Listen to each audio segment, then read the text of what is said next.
नमस्कार प्यारे बच्चों, कैसे हैं आप। मैं आकांक्षा अनुभूति, आपकी सोशल साइंस टीचर, एक बार फिर से आपके साथ जुड़ गई हूँ। आज से बच्चों हम, जैसा कि हमने पिछले वीडियो में डिस्कस किया था, अभिमुखीकरण किया था अर्थव्यवस्था का, यानी कि अर्थशास्त्र के सेक्शन का सोशल साइंस में, जिसमें हमारी पुस्तक का नाम है हमारी अर्थव्यवस्था।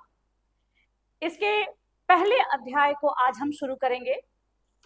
थोड़ी सी देर हो चुकी है, लेकिन डोंट वरी, हम इसको बहुत अच्छे से और बहुत फास्ट तरीके से चलेंगे और साथ ही साथ प्रैक्टिस क्वेश्चन भी करते चलेंगे, ताकि आपको किसी तरह की समस्या ना आए, आपका रिवीजन भी साथ साथ होता रहे। ठीक है बच्चों, तो इसको शुरू करते हैं। देखिए, आज का जो हमारा चैप्टर है, जो टॉपिक है, विषय है अर्थव्यवस्था। एक मिनट,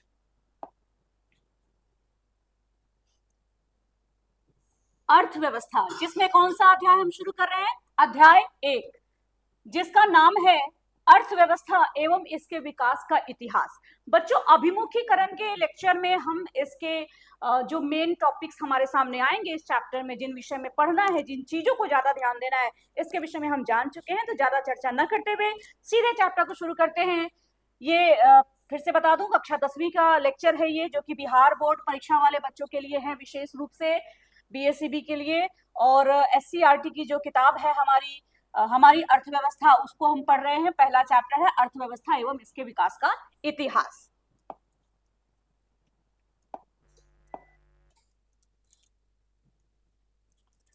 शुरू करते हैं बच्चों इसको। अब सबसे पहले हम देखें कि अर्थव्यवस्था का परिचय क्या है, क्या पढ़ना है हमें इसमें। तो बच्चों, आप जैसा कि बहुत अच्छे तरीके से इस बात को जानते हो कि किसी भी जगह का जो सिस्टम होता है, वो हमारा परिवार हो, हमारा विद्यालय हो, हमारा देश हो, हमारा राज्य हो, उसकी संरचना एक दिन में विकसित नहीं होती है ना। उसमें समय लगता है, उसमें चरण होते हैं और धीरे धीरे विकास होता है। उदाहरण के लिए, जब आप किसी घर की छत पे चढ़ते हो, तो आप एकदम से छलांग लगा के छत पे नहीं पहुंच सकते, आप सीढ़ियां चढ़ते हो या आप लिफ्ट का प्रयोग करते हो, वो भी आपको नीचे से ऊपर की तरफ ले जाती है, यानी कि विकास का एक क्रम बनता है। हमारे मानव जीवन को देखिए, जीव को देखिए, एक पौधे को देखिए, जो एक बीज से छोटा सा पौधा, उसके बाद उससे बड़ा पौधा और बाद में जाके एक पेड़ बनता है। यहाँ तक कि मानव जीवन में एक बच्चे के जन्म होने से लेकर के, एक नवजात शिशु से लेकर के और एक वृद्ध व्यक्ति तक एक क्रम बना हुआ है कि किस तरीके से मानव जीवन का विकास होता है। ऐसे ही हम अर्थव्यवस्था में भी इस चैप्टर में यही पढ़ेंगे कि हमारी जो अर्थव्यवस्था है, भारत की जो अर्थव्यवस्था है, वो शुरू में कैसी थी, आजादी के समय कैसी थी, और धीरे धीरे किस प्रकार से इसका विकास हुआ है। और अंत में जाकर के हम अपने बिहार के विषय में, अपने प्यारे बिहार के बारे में भी पढ़ेंगे। तो बच्चों, शुरू करते हैं। आप देखो, भारत जो था ना हमारा, 2 वर्षों तक ब्रिटिश शासन का गुलाम था। ये हमारे देश का औपनिवेशिक काल था। अच्छा, ये औपनिवेशिक काल क्या हुआ? औपनिवेशिक काल का मतलब कि हमारा देश एक उपनिवेश था। किसका? ब्रिटिश का, ब्रिटेन का, है ना। ब्रिटेन एक देश है जिसे हम यूनाइटेड किंगडम के नाम से भी जानते हैं। इसका उपनिवेश था हमारा देश। अब ये उपनिवेश क्या होता है? तो हमारा देश ब्रिटिश शासन का गुलाम था। कब तक? लगभग 200 वर्षों तक। बच्चों, अगर आपको 2 दिन किसी के अनुसार सोना, उठना, जगना, खाना, पीना, बैठना पड़े, तो आप सोचो वो 2 दिन कैसे आप एक बंधन में काटोगे, बंध के काटोगे, ऊब के काटोगे, इरिटेट होके काटोगे। लेकिन हमारे देश ने 200 वर्षों तक ये काटा है, हमारे लोगों ने काटा। इस समय को कैसे व्यतीत किया होगा आप सोच सकते हैं। इस समय अंग्रेजों ने हमारी अर्थव्यवस्था को एक उपनिवेश बना के रखा हुआ था। उपनिवेश क्या होता है, थोड़ा इसको जान लेते हैं, आपके लिए नया शब्द हो सकता है। उपनिवेश, जब कोई कमजोर देश किसी शक्तिशाली समृद्ध राष्ट्र के शासन में रहता है, तो वह उस शक्तिशाली देश का उपनिवेश कहलाता है। समझिए इसको। एक आपने पढ़ा होगा साम्राज्यवाद, है ना। उसमें क्या होता है कि जब कोई राज्य, जब कोई देश दूसरे राज्य के ऊपर अपना अधिकार कर लेता है, उसको अपने शासन में रख लेता है, तो वह साम्राज्यवाद होता है। लेकिन वहीं आप देखोगे कि उपनिवेश में क्या होता है, जब कोई समृद्धशाली राष्ट्र, अमीर राष्ट्र, शक्तिशाली राष्ट्र किसी कमजोर देश की अर्थव्यवस्था पर अपना शिकंजा कस लेता है वहां की आर्थिक स्थिति को, वहां के व्यापार को, वहां के उद्योग को, वहां की संपूर्ण अर्थव्यवस्था को अपने कब्जे में कर लेता है, अपने हिसाब से चलाता है और अपना फायदा केवल निकालता है वहां के संसाधनों का दुरुपयोग करके, उपयोग करके।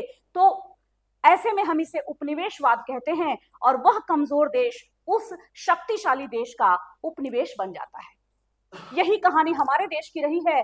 200 वर्षों से अधिक समय तक ब्रिटिश शासन ने हमारे देश को, हमारे भारत को उपनिवेश बना के रखा, हमारे संसाधनों का स्वयं प्रयोग किया, उनसे लाभ उठाए और हमारी अर्थव्यवस्था को चरमरा के रख दिया। क्या किया, कैसे रहा, आगे हम देखेंगे। आप जानते हो बच्चों कि अंग्रेजों की नीति थी फूट डालो और शासन करो। क्या आपने कभी ये सुना है कि हमारा देश सोने की चिड़िया कहा जाता था? जी हाँ, सोने की चिड़िया। आप सोच के देखो कि अगर पूरे विश्व में किसी एक पर्टिकुलर देश को सोने की चिड़िया कहते हैं, इसका अर्थ कि वह देश कितना समृद्ध होगा, वह क्षेत्र कितना समृद्ध होगा, वह क्षेत्र कितना धनी होगा, कितने अधिक संसाधन होंगे उसके पास। और इसी चीज ने यूरोपीय शक्तियों को हमारी तरफ आकर्षित किया और बहुत सारी डच से लेकर के, फ्रेंच से लेकर के, डेनिश से लेकर के, पुर्तगाल से लेकर के और अंग्रेज तक हमारी तरफ आए और सभी ने हमें आए व्यापारी बन के आए, लेकिन हमारा शोषण करने का प्रयास किया और इसमें सबसे ज्यादा सफल हुए अंग्रेज। जी हाँ, ब्रिटिश, जिन्होंने लगभग 200 वर्षों तक हमें अपना गुलाम बना के रखा, हमें अपना उपनिवेश बना के रखा। और इनकी नीति क्या थी? फूट डालो और शासन करो। ब्रिटिश कि इस नीति ने देश के कृषि और कुटीर उद्योगों को पूरी तरह से नष्ट कर दिया। अब इसी पॉइंट पे हम थोड़ा सा चले जाएंगे 1947 के आसपास की स्थिति में कि आजादी के समय या आजादी के पूर्व हमारे देश की अर्थव्यवस्था कैसी थी, कौन सी ऐसी चीजें थी, क्योंकि हमें ये जानना पड़ेगा ना, जीरो से शुरू करना है हमें। कैसे विकास हुआ? तो विकास होने के लिए जानना जरूरी है कि हम किस स्थिति में थे, हम कहां थे जहां से उठ के यहां तक आए हैं कि आज हमारा देश पूरे विश्व की अर्थव्यवस्थाओं में लगभग चौथे नंबर पर आ चुका है और आने वाले समय में हमारा देश और आगे जाएगा, इसकी उम्मीद हम करते हैं। तो ये जानना जरूरी है कि आखिर हमने शुरुआत कहां से की थी, अंग्रेज हमें किस स्थिति में छोड़ के गए थे। तो आइए इसके लिए कुछ पॉइंट्स मैंने यहाँ पे लिख रखे हैं।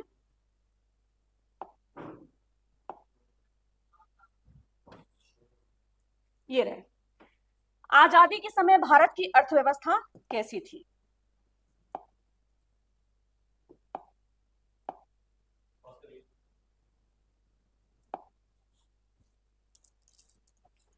तो देखिए, ये कुछ पॉइंट्स मैंने लिख रखे हैं आपके लिए कि आजादी के समय भारत की अर्थव्यवस्था आखिर कैसी थी।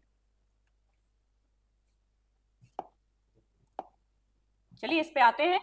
अब देखो, सबसे पहला पॉइंट है कृषि पर निर्भरता। ये कृषि पर निर्भरता क्या चीज है? तो आजादी के समय ये स्थिति थी ना कि हमारे देश की अधिकांश, बल्कि ऐसा कहें कि लगभग पूरी ही जनसंख्या कृषि पर निर्भर थी, अपनी आजीविका के लिए, अपने जीवन को चलाने के लिए, अपने जीवन यापन के लिए। बच्चों, इसका मतलब क्या हुआ? आप अपने घर में अभी देखो, अपने आस पड़ोस देखो, जितने लोगों को आप जानते हो देखो, हर कोई अपने जीवन को, अपने घर को चलाने के लिए कोई ना कोई आर्थिक क्रिया, कोई ना कोई कार्य करता है, कोई नौकरी करता है, कोई बिजनेस करता है, कोई खेती करता है ना? हम लोग हैं, हम लोग शिक्षक हैं, हम आपको पढ़ाते हैं, ये हमारे जीवन यापन का एक तरीका है, हमारा व्यवसाय, हमारा कार्य है ना?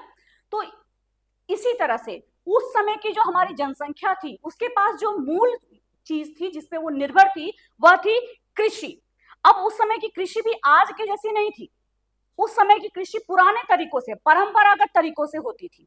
आज की तरह हमारे पास जैसे कि आज हाई यील्डिंग सीड्स हैं, उन्नत किस्म के बीज हैं, हमारे यहाँ हरित क्रांति हो चुकी है, आप जानते हो। हम कृषि के क्षेत्र में बहुत आधुनिक तरीके अपनाने लगे हैं, बहुत सारी चीजें हम करते हैं, सिंचाई की अच्छी व्यवस्था। लेकिन तब ये नहीं था। तब क्या था? तो तब समझो कि पुराने तरीकों से खेती, सिंचाई का पुराना तरीका, परंपरागत तरीका, मूल रूप से आप देखो तो वर्षा पर निर्भर करते थे किसान, है ना? उन्नत बीज नहीं थे, किसान गरीब थे, बहुत गरीब थे, कर्ज में डूबे रहते थे। और यहाँ तक कि उनके पास, जैसे आज हम खाद, उर्वरक और कीटनाशक और तमाम तरह की चीजें इस्तेमाल करते हैं, ये भी नहीं हुआ करता था। मैं आपको बताऊं, प्रथम विश्व युद्ध के समय हमारे देश में बड़ी मात्रा में फसल बर्बाद हो गई। किसकी वजह से? टिड्डियों की वजह से। और एक विशेष किस्म का कीट होता है इल्ली। इल्ली और टिड्डियों की वजह से फसल इतनी खराब हो गई कि पूरे देश में खाद्यान्न की कमी हो गई, एक अकाल जैसी स्थिति कई जगहों पर आ गई, है ना। तो ये स्थिति थी हमारे यहाँ खेती की, हमारे यहाँ कृषि की, और उस कृषि पर इतना बोझ था कि लगभग पूरी की पूरी जनसंख्या उस कृषि पर निर्भर थी। तो आप समझ सकते हो कि कृषि पर निर्भरता के कारण हमारे देश की अर्थव्यवस्था उस समय कैसी चरमराई होगी, कैसी स्थिति में रही होगी। दूसरा पॉइंट देखते हैं, उद्योगों की कमी। देखो, ऐसा नहीं है कि हमारे यहाँ शुरू से उद्योगों की कमी थी। आपको बता दूं कि हमारे यहाँ के ढाका का मलमल, हमारे यहाँ कश्मीर का पश्मीना और हमारे यहाँ लखनऊ की जो चिकनकारी है वो पूरे विश्व में प्रसिद्ध थी, पूरे विश्व में उसकी डिमांड थी। लेकिन हम यहाँ तक कि हमारे सूती वस्त्र यूरोप के देशों में डिमांड थी उसकी, मतलब पूरे विश्व के लोग पसंद करते थे हमारे यहाँ की फाइन क्वालिटी को। कारण क्या था? कारण था कि हमारे यहाँ कच्चा माल बहुत अच्छा होता था। लेकिन इन सारी चीजों को जब अंग्रेज हमारे यहाँ आए तो उन्होंने हमारे कुटीर उद्योगों को, हमारे हस्तशिल्प को, हमारे उद्योगों को दबाने की कोशिश की। क्यों? क्योंकि वो हमें बनाना चाहते थे अपना उपनिवेश। मैंने शुरू में ही बताया लेक्चर के कि उपनिवेश का अर्थ होता है जब हमारी अर्थव्यवस्था पर, हमारी आर्थिक स्थिति पर कोई दूसरा शक्तिशाली देश अपना नियंत्रण स्थापित कर ले। इसका क्या अर्थ हुआ? इसका अर्थ की मेहनत हमारी होगी, श्रम हमारा होगा, संसाधन हमारे होंगे, लेकिन उसका लाभ कोई और देश उठाएगा। यही हमारे यहाँ चलने लगा। जब आप जानोगे कि एक तो हमारे यहाँ उद्योग पहले से ही कम थे, दूसरा ब्रिटिश सरकार ने जो हमारे पास उद्योग थे उन पर ध्यान नहीं दिया, उनको विकसित करने पर ध्यान किस बात पर दिया कि इन उद्योगों को और खराब कर दें। कैसे? आप बताओ कि सूती वस्त्र के लिए क्या चाहिए कच्चा माल? कपास। हमारे यहाँ के कपास की क्वालिटी बहुत ही फाइन होती थी। अंग्रेजों ने हमारे यहाँ से कपास को खरीद करके, कम दामों में खरीद के उसको विदेश भेजना शुरू किया। विदेश में उसी कपास से, हमारे यहाँ के कपास से बहुत अच्छी क्वालिटी के बहुत अच्छे वस्त्र बनते थे, और उनमें से कुछ वस्त्र हमारे यहाँ आते थे और 4 गुना अधिक कीमत में हमें बेचे जाते थे। 4 गुना अधिक कीमत। Can you imagine? क्या आप सोच सकते हो हमारे देश की उद्योग व्यवस्था कैसी चरमराई होगी इस स्थिति से? केवल कुछ कपड़ा और कुछ जूट उद्योग थे जिनको भी उन्होंने बर्बाद करके रख दिया। मशीनें और तैयार सामान दोनों ही विदेशों से मंगाए जाते थे। यानी कि हमारा जो उद्योग था, हमारी जो उद्योग व्यवस्था थी, पूरी तरीके से चरमरा गई थी। आगे चलते हैं। फिर हमारे देश में गरीबी की समस्या, आज भी गरीबी की समस्या है, आज भी हमारे देश में बेरोजगारी है, लेकिन तब की जो स्थिति थी उसकी हम कल्पना भी नहीं कर सकते। आप सोच के देखो कि जनता इतनी गरीब थी, इतने कम आय थी उनकी, कि मतलब आप देखो कि जितने भी आंदोलन वगैरह हुए ना आजादी के पहले, इन सब के पीछे ये सारी समस्याएं रही हैं, क्योंकि लोग परेशान हुए, लोगों की दैनिक स्थिति परेशान हुई, दैनिक जीवन परेशान हुआ, और इसके पीछे ये भी बड़ा कारण था। साथ ही साथ बेरोजगार थे लोग, क्योंकि रोजगार के अवसर कम थे। जब उद्योग नहीं होंगे, जब हमारे यहाँ किसी किस्म का कोई व्यापार वैसे नहीं चलेगा, तो किस बात की? और अंग्रेजों का जो सिस्टम था उसमें अंग्रेजी शिक्षा की आवश्यकता थी, जो हमारे यहाँ थी नहीं, है ना। तो बहुत कुछ ऐसा है। अगला हम देखेंगे शिक्षा और स्वास्थ्य की स्थिति। बच्चों, शिक्षा व्यवस्था में, हालांकि आप जानते हो कि अंग्रेजों ने हमारे यहाँ शिक्षा व्यवस्था में बहुत सारे अपने हिसाब से सुधार किए, लेकिन फिर से मैं कहती हूँ, अपने हिसाब से सुधार किए, हमारे लिए नहीं किया। हमारे यहाँ उस समय साक्षरता दर बहुत कम थी। अच्छा, ये जो शब्द आया साक्षरता दर, मैं थोड़ा सा इस पे रुकूंगी। साक्षर, हिंदी में आप बचपन से पढ़ते आए हो बच्चों कि साक्षर वह होता है जिसको अक्षरों का ज्ञान होता है। बिल्कुल हिंदी के हिसाब से यही है। लेकिन जब आप अर्थव्यवस्था के शब्दों में आते हो, अर्थव्यवस्था के टर्म में आते हो, तो इसका अर्थ थोड़ा सा बदल जाता है। साक्षर हम उसे कहते हैं जिसकी 7 वर्ष, है ना, 7 ईयर्स या उससे ज्यादा उम्र का कोई भी व्यक्ति या बच्चा जो किसी एक भी भाषा में, कम से कम एक भी भाषा में लिखना, पढ़ना और समझना जानता हो, उसको हम साक्षर कहते हैं। फिर से समझिए, कम से कम 7 वर्ष से अधिक की उम्र का वह बच्चा या वह व्यक्ति जो कम से कम किसी एक भी भाषा में लिखना, पढ़ना और समझना जानता हो, उसे हम साक्षर कहते हैं। और इसका जो दर होता है ना, इसकी जो दर होती है समाज में, जनसंख्या में, उसे ही हम साक्षरता दर कहते हैं। ठीक है, आगे बढ़ते हैं हम। तो ये साक्षरता दर बहुत ही कम थी हमारे देश में उस समय, एकदम न्यूनतम की स्थिति में थी। अधिकतर लोग अशिक्षित थे। आप देखोगे कि अस्पताल और जो स्वास्थ्य सेवाएं थी वो बहुत ही खराब थी। है ना, जो हमारे लोग थे, हमारे जो भारतीय लोग थे, उनके लिए ये सेवाएं उपलब्ध नहीं थी, उपलब्ध थी लेकिन यूरोपियंस के लिए, हमारे लिए नहीं थी, है ना। साथ ही साथ आप सोचो कि जब शिक्षा नहीं हो, स्वास्थ्य की सेवा ना हो, तो क्या मानव संसाधन बनेंगे? नहीं बनेंगे। और जब बनेंगे नहीं तो वो अर्थव्यवस्था में अपने देश के विकास के लिए योगदान कैसे देंगे? और नहीं देंगे तो देश का विकास होगा कैसे? कुछ ऐसी ही स्थिति से हमारा देश जूझ रहा था। अगले पॉइंट में देखेंगे परिवहन का सीमित विकास। अच्छा, मैंने सीमित विकास लिखा है, ये नहीं लिखा कि परिवहन का विकास नहीं हुआ। आप जानते हो अंग्रेज हमारे यहाँ रेलवे लेकर के आए, अंग्रेजों ने हमारे यहाँ बहुत सारे विकास के कार्य भी किए हैं परिवहन में, लेकिन उसका मूल कारण क्या था? उसके पीछे उनका मोटिव क्या था? बच्चों, उसके पीछे उनका मोटिव था, उनका जो विदेशी व्यापार था वह देश के कोने कोने में पहुंचे, है ना, उनकी जो विदेशी वस्तुएं थी वह लोगों तक पहुंच सके, ये उनका मोटिव था। ये आम जनता के लिए और समाज कल्याण के लिए, आर्थिक विकास के लिए ये नहीं था। तो ऐसे में जो परिवहन की सीमित व्यवस्था थी, सड़कें कम थी और थी भी तो बहुत ही खराब थी, रेल मार्ग केवल सीमित विदेशी व्यापार के लिए, गांव में तो कोई सुविधा ही नहीं थी, ये सब जो परिस्थितियां थी, इसकी वजह से परिवहन के क्षेत्र में भी हमारे देश का विकास नहीं हो सका और हमारे लोग अर्थव्यवस्था में अपना सही तरीके से योगदान नहीं दे सके। अगले पॉइंट पे चलते हैं। अगला पॉइंट है हमारा प्रति व्यक्ति आय। ये प्रति व्यक्ति आय जो थी ना, ये बहुत कम थी। अच्छा, प्रति व्यक्ति आय क्या होती है, थोड़ा सा इसको जान ले।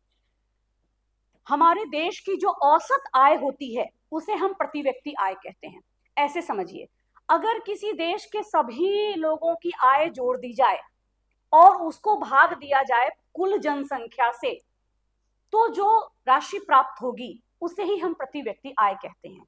उदाहरण के लिए, अगर किसी परिवार में सभी लोगों की आय जोड़ करके 10,000 रुपए है और उस परिवार में 10 लोग हैं, तो हम जब 10,000 को 10 से भाग देंगे तो हमें क्या प्राप्त होगा?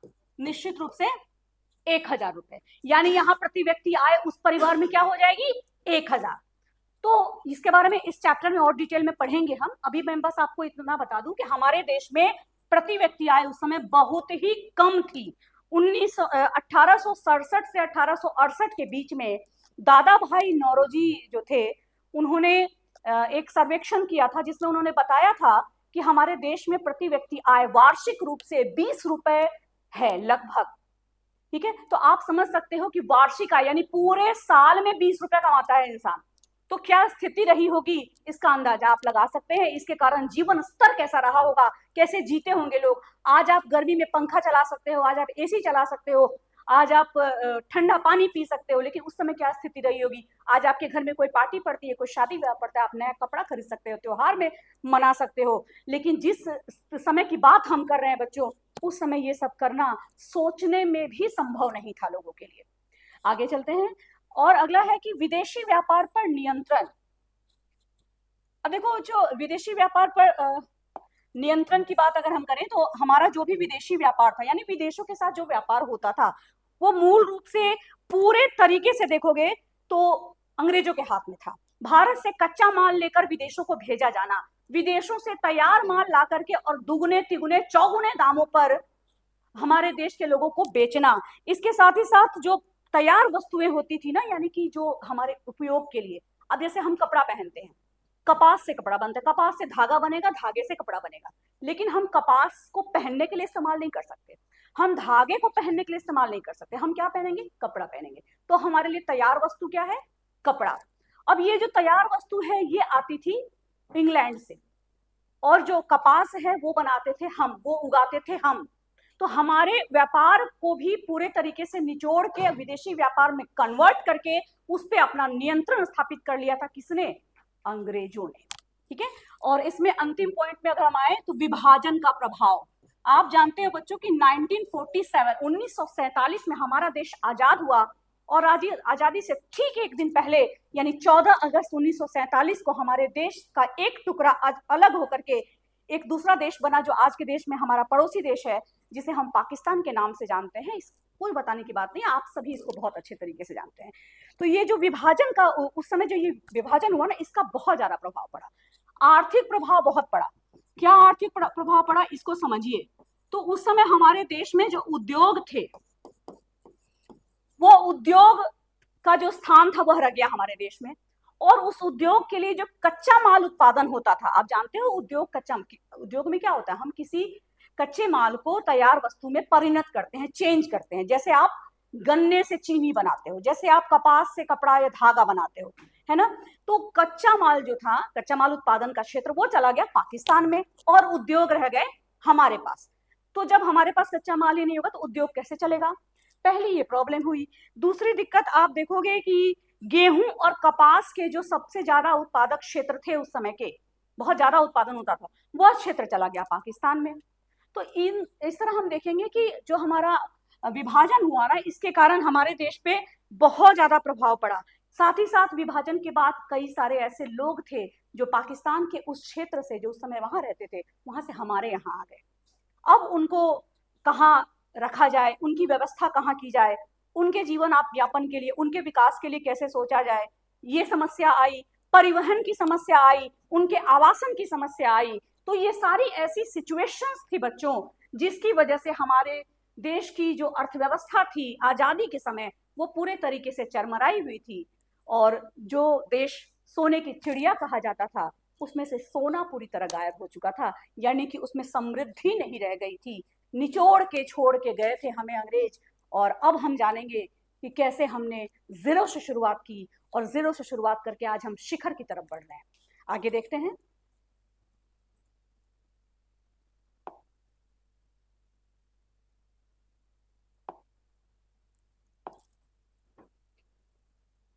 चलिए बच्चों, अब हम आगे चलते हैं नेक्स्ट स्लाइड पे।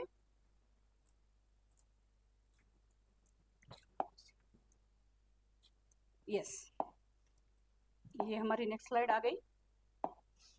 अब देखिए, सबसे पहले अर्थव्यवस्था की परिभाषा एक बार और से जान लेते हैं। अर्थव्यवस्था वह व्यवस्था है जिसके द्वारा किसी देश में या समाज में वस्तुओं और सेवाओं का उत्पादन, वितरण तथा उपभोग किया जाता है। इसको थोड़ा समझिएगा।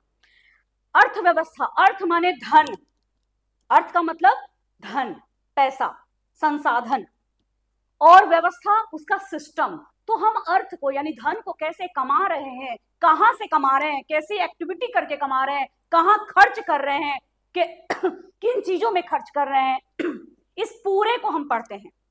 अभी मैंने बोला वस्तुओं और सेवाओं। आप मुझे बताओ, आपके पास जब पैसा होता है तो आप कहां खर्च करते हो? कुछ खरीदते हो? दो तरह की चीजों में हम पैसा खर्च करते हैं। या तो हम कोई चीज खरीदे, मैंने ये कलम खरीदी, ठीक है, इस कलम को खरीदने के लिए मैंने 10 रुपए दिए, तो ये वस्तु के लिए मैंने खर्च किया। लेकिन अगर मैं अपने घर से यहां आई हूं और मैंने ई रिक्शा लिया, उस पे मैं बैठी, उसको मैंने 10 रुपए दिए, उस व्यक्ति ने मुझे यहां तक छोड़ा, तो मैंने उसको पैसे किस चीज के लिए दिए? मैंने उसको पैसे दिए उसकी सेवा के लिए। उसने मेरे घर से मुझे लिया और यहां तक मुझे पहुंचाया, ठीक है। मैं अगर किसी डॉक्टर के पास जाती हूँ और उनकी फी भरती हूँ, तो मैंने उनसे कुछ खरीदा नहीं, लेकिन उन्होंने अपने ज्ञान से, अपने कौशल से, अपने नॉलेज से मुझे मेरी बीमारी को ठीक करने के लिए मुझे बताया, मुझे मेरा इलाज कर रहे हैं वो, इसके लिए मैंने उनको पैसा दिया। तो हम दो चीजों के लिए पैसा खर्च करते हैं, एक वस्तु के लिए या सेवाओं के लिए। और इसीलिए आपने सुना होगा, वस्तुओं को हम कहते हैं गुड्स, सेवाओं को कहते हैं सर्विसेज, और इसी से बनता है बच्चों गुड्स एंड सर्विसेज का टैक्स। इसी चीज का टैक्स हम देते हैं सरकार को, और इसी को हम शॉर्टकट में कहते हैं जीएसटी। अक्सर ये शब्द, ये टर्म आपके कानों से गुजरा होगा, आज भी गुजरता होगा। ये कई बार इस पे बड़े लेवल पे चर्चा हमारे देश में होती रहती है, हम आपस में भी बातचीत करते रहते हैं। तो इन वस्तुओं और सेवाओं का उत्पादन से लेकर के इनका वितरण, कैसे ये जनता तक पहुंचे, हम तक पहुंचे, और कैसे हम इसका उपभोग करें, इस सब चीजों का अध्ययन किया जाता है अर्थशास्त्र में। और इस व्यवस्था के विषय में जब हम जानते हैं तो वही होती है हमारी अर्थव्यवस्था। जीवन यापन के लिए एक जो आर्थिक प्रणाली हम अपनाते हैं, उसके विषय में हम पढ़ते हैं अर्थव्यवस्था में। बच्चों, यहां आपको बता दूं कि एडम स्मिथ नाम याद रखिएगा, इनको अर्थव्यवस्था का जनक कहते हैं। क्यों कहते हैं अर्थशास्त्र का जनक इनको? क्योंकि 1776 ईस्वी में इन्होंने एक किताब लिखी, द वेल्थ ऑफ नेशंस। और ये एक ऐसी किताब थी जिसको आज की आधुनिक अर्थव्यवस्था की आधारशिला माना जाता है। इसके आधार पर कई सिद्धांत विकसित हुए, और आज के समय में दुनिया के सभी देश अपनी अर्थव्यवस्थाओं पर जो कार्य कर रहे हैं, कहीं ना कहीं ये इससे संबंधित है। ठीक है, आगे चलते हैं बच्चों। अब है कि अर्थव्यवस्था क्या करती है, अर्थव्यवस्था का कार्य क्या है, क्यों पढ़े हम इसके विषय में इतना। तो देखो बच्चों, लोगों की आवश्यकताओं की संतुष्टि के लिए विभिन्न प्रकार की वस्तुओं और सेवाओं का उत्पादन करती है। आप मुझे बताओ, सुबह से लेकर के अभी तक आपने किन किन चीजों का इस्तेमाल किया है? आपने इस्तेमाल किया होगा ब्रश का, आपने इस्तेमाल किया होगा पेस्ट का, आपने इस्तेमाल किया होगा साबुन का, आपने इस्तेमाल किया होगा खाने का, आपने इस्तेमाल किया है कपड़ों का, आपने इस्तेमाल बहुत सारी चीज, शूज का किया होगा, जूते पहने होंगे, मोजे पहने होंगे। आप मुझे बताओ, कॉपी किताब से लेके हर चीज, इसमें से कितनी ऐसी चीजें हैं जो आपने खुद बनाई है? मुझे पता है कि आप में से ज्यादातर कहेंगे हमने कुछ भी नहीं बनाया इनमें से। तो ये आखिर आया कहां से? कहीं तो इसका उत्पादन हुआ है, और उत्पादन होकर ये किसी तरह हम तक पहुंचा है, किसी दुकान में पहुंचा, वहां से जाके हमने खरीदा। ये जो सिस्टम है इनका उत्पादन का और इनका हम तक पहुंचने का सिस्टम, यही है अर्थव्यवस्था का कार्य। साथ ही लोगों की रोजगार के अवसर प्रदान करती है ये। मैं आपके सामने आके पढ़ा रही हूं, मुझे ये जो रोजगार मिला है ये भी हमारी अर्थव्यवस्था की ही देन है। आप पढ़ाई कर रहे हैं ताकि आप बड़े होकर के कुछ अच्छी नौकरी कर सके, कुछ अच्छा काम कर सके, अच्छे पैसे कमा सके, अच्छा जीवन बिता सके और अपने देश के लिए अच्छा योगदान कर सके। ये भी अवसर आपको अर्थव्यवस्था ही देती है। यहां पर एक प्रसिद्ध कथन के बारे में हम जानेंगे। ब्राउन का कथन है, लेविस ब्राउन। इन्होंने कहा था कि अर्थव्यवस्था आजीविका अर्जन की प्रणाली है। अच्छा, ये कथन मैंने शामिल क्यों किया? हमारी परीक्षाओं में वस्तुनिष्ठ प्रश्नों में ये आता है, कथन दे दिया जाएगा और कहा जाएगा कि इनमें से किसने कहा, और आपको 4 नाम दिए जाएंगे। इसलिए ये जानना जरूरी है, अर्थव्यवस्था आजीविका अर्जन की प्रणाली है, इसको कहा था लेविस ब्राउन ने। अब लेविस ब्राउन कौन थे इसको समझिए। ये इंग्लैंड के रहने वाले थे और एक प्रसिद्ध अर्थशास्त्री थे। दूसरा नाम है आर्थर लेविस। इन्होंने कहा था कि अर्थव्यवस्था का अर्थ किसी राष्ट्र के संपूर्ण व्यवहार से होता है जिसके आधार पर मानवीय आवश्यकताओं की संतुष्टि के लिए वह अपने संसाधनों का प्रयोग करता है। अब इसको समझिए, किसी भी देश का क्या व्यवहार है, कोई देश क्या सोच रहा है, कैसे सिस्टमेटिक कर रहा है, क्या इंतजाम कर रहा है अपने देश में, ताकि उस देश के जनता की जो जरूरतें हैं वो सही तरीके से पूरी हो सके, अपने संसाधनों का इस्तेमाल लोग कर सके, यही अर्थव्यवस्था है। ये कहा था आर्थर लेविस ने। ये आर्थर लेविस जो थे, ये कैरिबियाई देश सेंट लूसिया के रहने वाले थे। और आपकी जानकारी के लिए बता दूं कि अर्थशास्त्र में नोबेल पुरस्कार जीतने वाले ये दुनिया के पहले अश्वेत व्यक्ति थे। ठीक है, बहुत महत्वपूर्ण पॉइंट है, इसको याद रखिएगा। अब हम आगे चलते हैं। यहां देखो बच्चों, अगला पॉइंट एक लिखा है, बहुत महत्वपूर्ण, बहुत आसान सा पॉइंट है, आर्थिक क्रियाएं। आर्थिक क्रिया क्या होती है? आर्थिक मतलब अर्थ से संबंधित, अर्थ यानी धन, है ना। तो आर्थिक क्रिया वह क्रिया जिसको करके हम धन कमाते हैं, हम धन अर्जित करते हैं, हर वो क्रिया आर्थिक क्रिया है। कैसे? मैं अगर शिक्षिका हूं, मैं पढ़ाती हूं, उसके बदले मुझे सैलरी मिलती है, तो ये क्रिया आर्थिक क्रिया है। ठीक है, अगर किसी होटल में कोई शेफ खाना पकाता है और उसके बदले उसको पैसा मिलता है, तो वह क्रिया आर्थिक क्रिया है। लेकिन मैं अपने घर में खाना पकाती हूँ, मुझे उसके बदले कोई पैसे नहीं मिलते, तो वो आर्थिक क्रिया नहीं है। मैं यहाँ आपको पढ़ा रही हूँ, मुझे पैसा मिल रहा है, तो ये आर्थिक क्रिया है। लेकिन अगर मैं अपने घर में अपने बच्चे को बैठ के पढ़ा रही हूँ तो उसके बदले मुझे कुछ नहीं मिल रहा, वह आर्थिक क्रिया नहीं है ना। आप देखो, आपने ओला, टैक्सी, उबर का नाम सुना होगा। जब हम उसमें बैठते हैं तो उसमें पैसे देते हैं, है ना। तो वो ओला टैक्सी चलाने वाला जो भी व्यक्ति होता है, जो भी भैया होते हैं, वो जो चला रहे हैं, उसकी ड्राइविंग कर रहे हैं, वो उनकी आर्थिक क्रिया है। लेकिन अगर आपके पिताजी, आपके भैया, आपके चाचा जी अपनी गाड़ी खुद चला करके आपको उसमें बैठा के घुमाने ले जाते हैं, तो वो आर्थिक क्रिया नहीं है। क्यों नहीं है? क्योंकि उसके लिए उनको कोई पैसा नहीं मिला। तो ये होती है आर्थिक क्रिया। आर्थिक क्रिया क्यों जरूरी है समझना? क्योंकि इस अर्थव्यवस्था के आधार में है आर्थिक क्रियाएं। इन्हीं आर्थिक क्रियाओं से अर्थव्यवस्था संचालित होती है। कैसे? ये आने वाले स्लाइड्स में हम समझेंगे। ये हमारी नेक्स्ट स्लाइड है बच्चों। अर्थव्यवस्था की संरचना, इसको हम जान ले थोड़ा। क्या संरचना है अर्थव्यवस्था की? क्या स्ट्रक्चर है इसका? अच्छा, संरचना क्या होती है? आप सोच के देखिए कि आपका जो घर है इसकी एक संरचना है ना, एक नक्शा बना हुआ है, इसमें कमरे हैं, इसकी पूरी की पूरी इसका स्ट्रक्चर बना हुआ है, ठीक है। जब ये घर बन रहा होगा तभी संरचना बनाई गई होगी कि यहाँ ऐसा ऐसा कमरा रहेगा, ये पिलर रहेगा, यहाँ किचन बनेगा, यहाँ बाथरूम बनेगा, ये बेडरूम बनेगा, ये पूरी संरचना हुई होगी। ऐसे ही अर्थव्यवस्था की भी एक संरचना होती है। जैसे सामाजिक विज्ञान की संरचना है, इसमें आप 5 विषय पढ़ते हो, इतिहास, भूगोल, राजनीति विज्ञान, इसके अलावा अर्थशास्त्र और फिर आपदा प्रबंधन। वो सामाजिक विज्ञान की क्लास 10th में संरचना है। तो अर्थव्यवस्था की संरचना क्या होती है, इसको समझिए। इसको मुख्य रूप से 3 क्षेत्रों में विभाजित किया जाता है। उत्पादन के आधार पर, इसको जरूर ऐड कीजिएगा, उत्पादन के आधार पर अर्थव्यवस्था को 3 क्षेत्रों में विभाजित करते हैं। प्राथमिक क्षेत्र, द्वितीय क्षेत्र, तृतीय क्षेत्र। अंग्रेजी में कहें तो primary sector, secondary sector and tertiary sector. अब देखो बच्चों, कुछ उदाहरण यहाँ लिख रखे हैं, लेकिन आने वाली स्लाइड्स में इसको बहुत डिटेल में हम समझेंगे। कृषि, पशुपालन, मछली पालन, वानिकी, ये सब प्राइमरी सेक्टर की एक्टिविटीज हैं, आर्थिक क्रियाएं हैं, जिन इन क्षेत्रों में जो उत्पादन होता है हम कहते हैं कि वो प्राथमिक क्षेत्र में उत्पादन हो रहा है, प्राथमिक क्षेत्र में आर्थिक क्रिया हो रही है। दूसरा है सेकेंडरी यानी द्वितीयक, उद्योग, निर्माण, गैस एवं बिजली उत्पादन, ये इसको औद्योगिक क्षेत्र भी कहते हैं, आगे समझेंगे। तृतीयक में बैंक, बीमा, परिवहन, व्यापार, संचार, ये सारी चीजें आती हैं। इसे हम सेवा क्षेत्र भी कहते हैं, क्योंकि इसमें सेवाएं होती है। मैंने भी बोला ना, 2 तरह की चीजों में हम खर्च करते हैं, वस्तुओं के लिए या सेवाओं के लिए। तो वस्तुओं का उत्पादन ये पहले दोनों में होता है, और तीसरे में होता है सेवाओं का उत्पादन। आगे बढ़ते हैं, अगला स्लाइड देखते हैं। अब देखो, अर्थव्यवस्था का प्राथमिक क्षेत्र क्या है, इसको समझिए। ये वह क्षेत्र है जो प्राकृतिक संसाधनों का उपयोग करके सीधे तौर पे कच्चे माल का उत्पादन या निष्कर्षण करता है। जैसे आप गए खेती करने, आपने खेती की, इसमें आपने क्या उपयोग किया, आपने मिट्टी का उपयोग किया, आपने प्राथमिक क्षेत्र यानी कि आपने प्राकृतिक संसाधनों के उपयोग से उत्पादन किया, है ना। तो ये हो गया प्राथमिक क्षेत्र।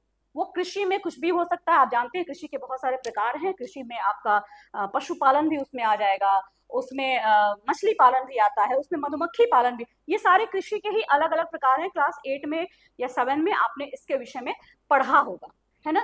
तो ये जो भी प्राथमिक संसाधनों का उपयोग करके उत्पादन किया जाता है, ये बाद में जाकर के आप देखोगे कि कहीं ना कहीं कच्चा माल बनता है। जैसे गन्ना, गन्ने की खेती हमने की, अब ये गन्ना क्या सारे लोग, पूरा देश केवल गन्ने के रूप में खाता है? नहीं, इस गन्ने से चीनी बनेगी, इस गन्ने से गुड़ बनेगा, इस गन्ने से मिश्री बनेगी, इस गन्ने से तमाम तरीके की चीजें बनेगी। तो ये गन्ने का उत्पादन जो हो रहा है वो प्राकृतिक संसाधन के द्वारा हो रहा है, डायरेक्ट हो रहा है। तो इसको हम कहेंगे प्राथमिक क्षेत्र का उत्पादन। इसमें कृषि और इससे संबंध क्षेत्र कहते हैं, क्योंकि इसमें कृषि सबसे महत्वपूर्ण है, सबसे प्रमुख गतिविधि है। साथ ही वानिकी, वानिकी क्या है?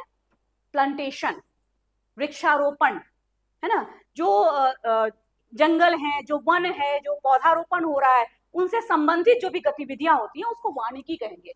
ये मछली पकड़ना, खनन करना, उत्खनन करना, ये सारी चीजें प्राथमिक क्षेत्र के गतिविधियों में शामिल है। यह क्षेत्र खाद्य सुरक्षा और अन्य उद्योगों के लिए कच्चा माल प्रदान करने वाली रीढ़ की हड्डी है। क्या होती है रीढ़ की हड्डी? हमारी रीढ़ की हड्डी ना हो, ठीक से काम ना करे, तो आप बताइए हम खड़े हो पाएंगे? हमारे शरीर की गतिविधियां सही से हो पाएंगी? नहीं हो पाएंगी। ऐसे ही ये जो प्राथमिक क्षेत्र है, सुनने में तो लगता है कि अरे इसमें खेती की जाती है, इसमें वानिकी की जाती है, मछली पकड़ी जाती है, पशुपालन किया जाता है, लेकिन वास्तव में हमारी अर्थव्यवस्था में ये रीढ़ की हड्डी है। क्योंकि अगर प्राथमिक क्षेत्र में उत्पादन न हो तो आप सोच के देखिए कि फिर किसी भी क्षेत्र का उत्पादन नहीं हो पाएगा। क्योंकि गन्ना ही ना हो तो हम चीनी कहाँ बनाएंगे, कपास ही ना उत्पादित तो हम कपड़े कहाँ से बनाएंगे, है ना। तो उत्खनन ही ना हो तो हमारे विभिन्न प्रकार के खनिज से संबंधित जो उद्योग है वो कैसे संचालित होंगे। ठीक है, आगे चलते हैं।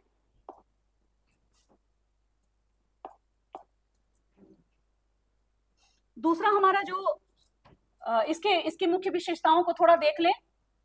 ये प्राकृतिक संसाधनों पर निर्भर होता है। इसमें कृषि जैसे कि फसल उगाना, चाहे हम गेहूं, चावल, जौ आदि जो भी कुछ उगाएं, पशुपालन में दूध, मांस और ऊन उत्पादन से संबंधित, ये सब मैंने आपको बता दिया है। वानिकी में लकड़ी और वनों से अन्य उत्पाद प्राप्त करना, मत्स्य पालन में मछलियां पकड़ना और पालना, खनन और उत्खनन में जमीन से खनिज, कोयला या तेल निकालना। ये सब जो एक्टिविटियां हैं, ये सब जो एक्टिविटीज है, जो गतिविधियां हैं, ये पूरी की पूरी प्राथमिक क्षेत्र में आती हैं। ठीक है, आगे चलते हैं। आगे है बच्चों अर्थव्यवस्था का द्वितीय क्षेत्र। अब देखो ये द्वितीय क्षेत्र की मैं थोड़ी सी इसकी भूमिका दे देती हूँ आपको, इसको पढ़ के आइएगा ताकि अगली क्लास में इसको अच्छे से डिस्कस करेंगे हम। इसको उद्योग क्षेत्र भी कहते हैं। जो प्राथमिक क्षेत्र से कच्चे माल का उत्पादन होता है ना, जो भी उत्पाद वहां होता है, उसको कुछ प्रक्रिया करके और उसे अन्य संगठकों के साथ मिला करके हम नई वस्तु का उत्पादन करते हैं। जैसे आप ऐसे समझिए, आपने बिस्किट खाई होगी, है ना, बिस्किट खाइए तो कभी इसके इंग्रेडिएंट को, इसका पैकेट खरीदिएगा तो उसका इंग्रेडिएंट देखिएगा, उसमें क्या रहेगा, उसमें रहेगा बटर, उसमें रहेगा गेहूं का आटा यानी कि व्हीट फ्लोर, उसमें रहेगा चीनी, उसमें रहेगा, हो सकता है कि उसमें दूध रहे, इस तरह के इंग्रेडिएंट होंगे। लेकिन ये सारी चीजें जब एक जगह आके मिलती हैं बिस्किट की फैक्ट्री में, तो इनसे बनती है बिस्किट और वो हमारे पास दुकानों में आती है, उसको खरीद के हम खाते हैं। तो ये जो बिस्किट बनी है एक नई चीज बनी, किन चीजों का उपयोग करके, बाकी उत्पादों को उपयोग करके एक नई चीज का निर्माण किया गया, यही है उद्योग क्षेत्र, इसी को उद्योग कहते हैं। और यही कार्य होता है अर्थव्यवस्था के द्वितीय क्षेत्र में, जिसे औद्योगिक क्षेत्र भी कहा जाता है। इसमें कारखाने और उद्योग शामिल होते हैं। इसमें आप देखोगे कि मशीनों का और तकनीक का प्रयोग बहुत ज्यादा होता है। इसमें निर्माण कार्य, बिजली उत्पादन और विनिर्माण उद्योग जैसी चीजें इसके सामने आती हैं। जैसे कि ये बिल्डिंग बनी है, आप जहां बैठे हो वो बिल्डिंग बनी है, वो बिल्डिंग बनने की जो आर्थिक क्रिया है वो इसी द्वितीय क्षेत्र में आएगी, है ना। सुबह आपने जो चाय पी होगी, या सुबह आपने जो खाना खाया होगा, या फिर आज लंच में आपने जो चिप्स खाए होंगे, वो सारी चीजें कहाँ से बन के आती हैं, इसी द्वितीय क्षेत्र से बन के आती हैं।